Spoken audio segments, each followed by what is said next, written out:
édition vous a fait vivre des émotions fortes du côté de la Via Ferrata à Portneuf. Tenez-vous bien, cette fois-ci, on est aux palissades de Charlevoix, sur un pont suspendu. Je pense que c'est un peu épeurant. Je dois me contrôler. François-Guy Tivierge, on est dans Charlevoix, un autre parcours qui est offert en province. Oui, c'est vraiment le parcours le plus spectaculaire du Québec, avec un pont suspendu à plus de 200 mètres au-dessus de la vallée, avec le lac en bas, l'auberge, les campings, tous les services en bas pour les aventuriers. Mais le parcours de Via Ferrata ici est vraiment spécial parce qu'il y a une ascension qui dure 1h30 en Via Ferrata. La deuxième étape, c'est le pont qu'on vient de traverser. On se gâte un peu en faisant l'entrevue là, suspendu dans le vide. C'est impressionnant. C'est un pont qui a 80 planches là, qui fait la traversée d'une gorge rocheuse incroyable. Par la suite, on va faire la descente en rappel, puis on termine l'activité par 2 tyroliennes qui traversent le lac. Deuxième parcours de Via Ferrata érigé en Amérique du Nord, les palissades impressionnent par leur altitude et leur caractère naturel. Située dans un lieu parfaitement organisé pour les amateurs de plein air, la montagne offre une vue imprenable sur Charlevoix. Le potentiel était énorme pour l'aventurier qui s'est assuré de créer un parcours avec un minimum d'impact sur l'environnement.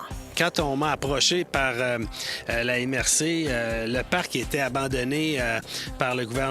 Puis ils m'ont offert là, de prendre la gestion du parc au complet. Puis moi, ça allait de soi qu'il fallait faire une activité d'aventure qui est un produit d'appel récréo-touristique qui permettrait à des gens de vivre des sensations fortes ici, mais quelque chose d'accessible. Évidemment, toi, tu es un expert, mais est-ce que quand même c'est compliqué de tracer le chemin jusqu'au sommet de la montagne? Est-ce que ça prend beaucoup de temps? C'est vraiment une particularité.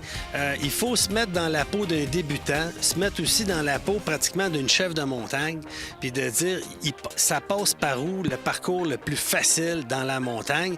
Puis il faut sillonner, trouver les plus belles terrasses naturelles, les balcons naturels, les trottoirs naturels, les escaliers de roches naturelles qui connectent ensemble pour faire un trajet facile. Parce que ce qu'on veut, c'est que les gens réussissent, premièrement, mais qu'il y ait assez d'efforts, puis de défis, puis de challenges pour que les gens aient des émotions fortes, puis même avoir peur, avoir des sensations fortes, un peu d'adrénaline. C'est ce que les gens veulent avoir en faisant le parcours de Via Ferrata.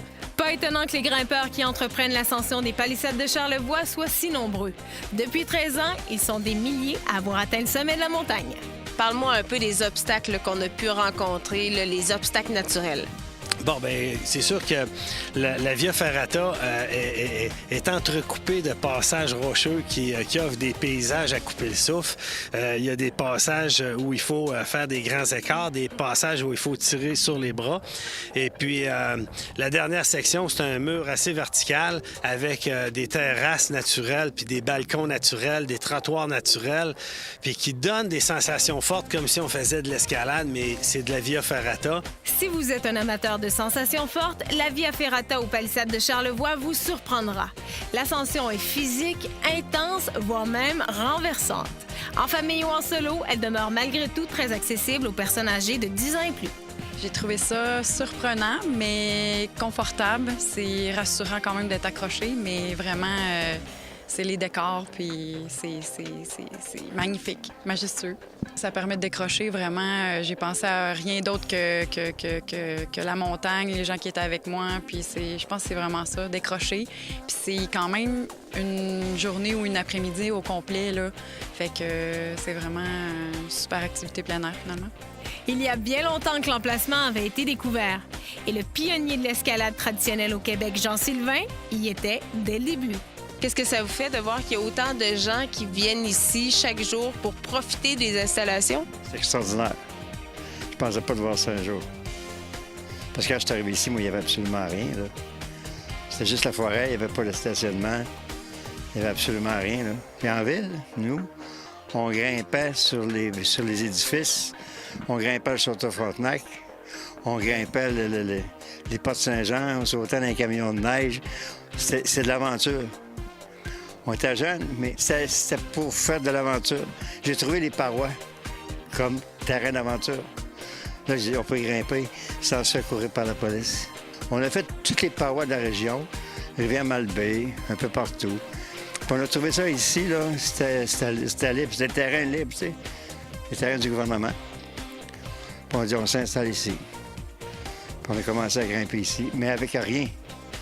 On grimpait avec des cordes à linge, on grimpait avec rien. Là. On n'avait pas de piton comme aujourd'hui, là. Moi, je te parle, c'était en 1949. C'est vieux, ça, hein?